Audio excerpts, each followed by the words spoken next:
Ready to unlock the power of Solana DeFi on your phone? Let's get Phantom Wallet working in Kiwi Browser.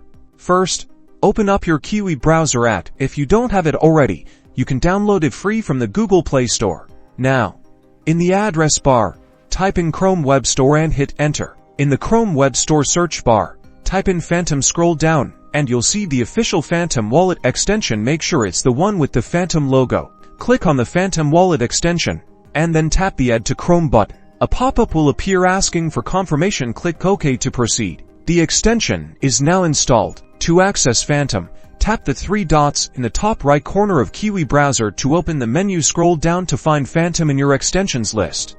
Tap Phantom, and you'll be guided through creating a new wallet or importing an existing one. Follow the on-screen instructions to set up your Phantom wallet. And that's it. You're now ready to use Phantom Wallet within Kiwi Browser to securely manage your Solana assets on the go. Enjoy.